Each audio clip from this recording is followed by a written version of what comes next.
예배와 성례에 대해서도 살펴볼게요. 가예배. 교회의 공예배는 원칙적으로 교회 공동체에 속한 모든 사람들이 다 함께 모여 하나님께 공동체로 예배하는 행위입니다. 공예배를 말하는 거예요.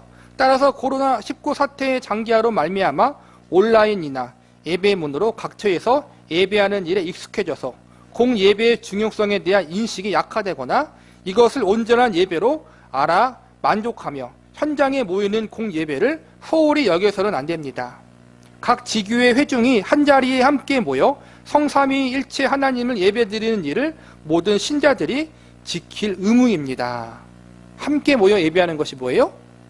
의무라는 거예요. 의무, 여러분. 선택이 아니라는 거예요. 근데 오늘날은 그 공예배를 드리는 거, 특히 주일 예배를 드리는 게 선택이라고 여기는 그리스도인들이 너무 많아요. 이거는 분명히 잘못된 거예요, 여러분. 성경적이지 않은 거예요. 그러한 사람들이 주장하는 게 뭐예요? 두세 사람이 모이는 곳에 하나님이 함께 하신다, 주님이 함께 하신다라는 성경 구절. 여러분, 그거는 최소한의 단위를 이야기하는 거예요. 최소한의 단위. 어쩔 수 없을 때 모일 수 있는 최소한의 단위가 두세 사람이잖아요, 여러분. 특수한 경우. 그걸 이야기하는 거예요, 여러분. 보편을 얘기한 것이 아니라. 그러나 코로나19와 같은 전염병이 있을 경우 이를 고려하여 공예배를 드려야 합니다. 지교회 당에는 현장에 출석할 수 없는 교인들을 위해 동영상 또는 설교를 포함한 예배문과 같은 방편을 마련하여 이들로 하여금 제한적으로나마 공예배에 참여할 수 있도록 해야 합니다. 이러한 상황에서라도 신자들은 함께 모여 드리는 현장 공예배에 참석하여 예배하기를 사모하며 그러한 형편을 주시기를 긍휼의 하나님께 간구해야 합니다. 이단이나 사이비가 아니잖아요, 여러분. 지금 같은 그러한 감염병의 위기가 있고 그것이 더 심각해질 수 있는 상황 가운데에서는 무조건적인 현장 예배를 우리 기독교 교회가 강요하는 것은 아니라는 거예요. 상황에 맞게 예배를 드리는 것은 필요하다는 거예요. 그래서 오늘날 많은 교회들이 온라인 예배와 현장 예배를 같이 겸해서 드리고 있어요. 그리고 정말 심각해지는 경우에는 온라인 예배나 가정 예배로 대체할 수도 분명히 있고, 그러나 그것은 언제까지나 뭐예요? 잠시다, 임시적인 것이다. 그렇게 예배를 드리고, 특별히 지금같이 코로나 사태가 심각해요. 많은 교회에서 온라인 예배를 드리고 현장 예배는 같이 병행하지만 현장 예배 드리는 사람이 적다고 해요. 많은 경우에는 정말 이런 경우가 있는데, 이러한 경우가 당연한 것이라고 받아들이지 말고 하루빨리 다 함께 모여 하나님을 예배할 수 있는 날을 속히 기대하고 기도하는 것이 성도들의 모습이다, 바른 모습이다. 그것을 우리는 알아야 되는 거예요. 다 함께 모이는 게 참 중요해요. 그래서 이제는 온라인 예배를 드리지만 이제는 가능한 교회 같은 경우에는 실시간으로 드려요. 실시간. 현장 예배의 소수 이제 임원들과 이제는 중요한 직책을 맡은 사람들은 교회에 나오고 일반 성도들은 이제는 교회 안 나오고 온라인 예배를 드릴 수 있어요. 그럴 경우에는 현장 예배 오전 11, 주일 같은 경우에는 11시 예배 때 현장에서 예배 드리고 그것을 이제 생중계로 이제는 중계하는 거예요. 인터넷 같은 것으로. 그렇게 해서 비록 몸은 떨어졌지만 같은 시간 함께 예배를 드린다는 그러한 것을 뭐랄까요? 그러한 자세를 지키기 위해서, 예배의 의미를 지키기 위해서 동시간에 예배를 드리는 교회가 많아요. 그게 성경적인 것이 맞고, 그러나 이제는 소형교회나 미자립교회는 그렇게 드릴 수는 없잖아요. 그러니까 미리 녹화하거나 녹음하거나 미리 작성한 예배 설교문이나 같은 것을 이제는 배포해가지고서 예배를 드리기도 하고, 여러 가지 상황이 있지만은 함께 드리는 것이 참 중요해요, 여러분. 공간을 초월해서. 그러나 함께 모이는 것이 일단은 그래도 우선 최순위예요. 그래서 과거 우리 신앙의 선배들이 주일 대예배라는 말을 많이 썼잖아요, 여러분. 주일 대예배. 그래서 이제 뭐라 그럴까? 선교단체나 좀 교회에 대해 비판적인 진보 성향을 갖고 있는 목사님들이 뭐라 그래요?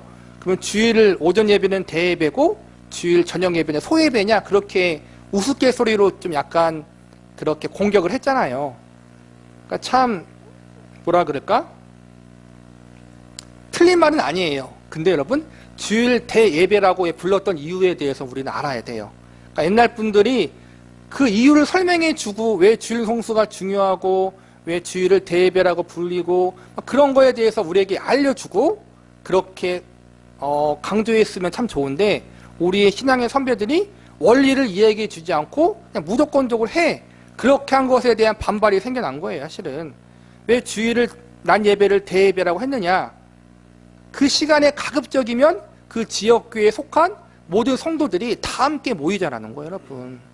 모든 예배가 중요하지만 다 소중하지만 모든 교회 성도들이 다 함께 모일 수 있는 그 예배에 우선순위가 있다라는 거예요. 여러분.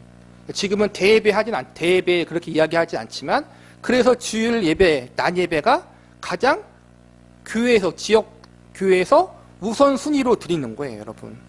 그런 부분을 우리가 먼저 이해하고 있어야 돼요. 성례. 교회는 성례는 원칙적으로 온 회중이 다 함께 모여 행하는 거룩한 예식이므로 집례자와 수세자 혹 수찬자가 한 자리에 모여 행해야 합니다. 세례의 경우 교회 공석상에서 시행함이 원칙이지만 부득이한 사정의 경우 별도로 고려될 수 있다는 총회 헌법의 규정에 반영하여 비록 회중이 현장에 다 모이지 못한 공예배에서라도 수세자가 현장에 있을 경우 집례자는 세례를 베풀 수 있습니다. 성찬의 경우 무엇보다 성경이 함께 모일 것을 명령합니다. 따라서 회원 다수가 참석할 수 없고 극히 일부만 참석할 때 성찬하는 것은 많은 우리가 한 몸이니 한떡에 참여하는 연합의 의미에 맞지 않습니다. 이러한 의미를 고려하여 상황이 허락될 때까지 성찬을 연기할 수 있습니다. 그러나 모든 교인이 다 함께 모일 수 없는 상황이 장기화될 경우 연합의 의미가 훼손되지 않은 범위 안에서 성찬에 참여의 기회를 몇 차례 제공하여 온 교인이 성찬에 참여할 수 있는 방안을 강구할 필요가 있습니다. 성찬식을 행할 때 성찬의 떡과 포도주를 위생적으로 준비하여 나눌 수 있도록 교회 사정에 따라 방안을 마련해야 합니다. 일부에서 주장하듯이 온라인을 통해 성찬식을 행할 수 있다는 것은 허락될 수 없습니다.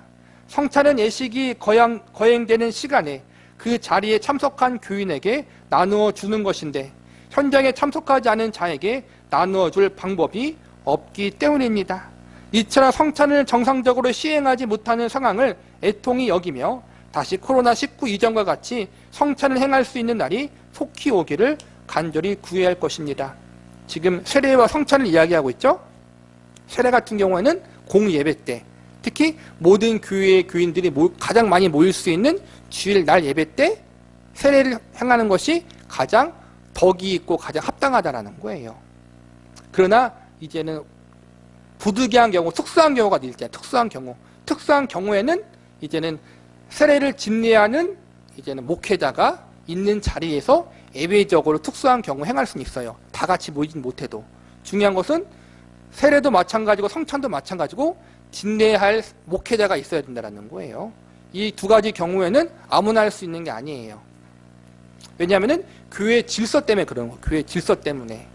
성경에서 목회자가 반드시 행해야 된다 그런 식으로 나와 있지는 않아요. 그런데 신앙의 선배들이 2000년이라는 긴 시간 동안 해와보니까는 건전하게 교육받은 목회자가 시행하지 않으면은 성경과 다르게 시행될 경우가 너무 많다라는 거예요. 그래서 그렇게 교회 질서상, 헌법상 목회자가 진행해야 한다라고 그렇게 정한 거란 말이에요.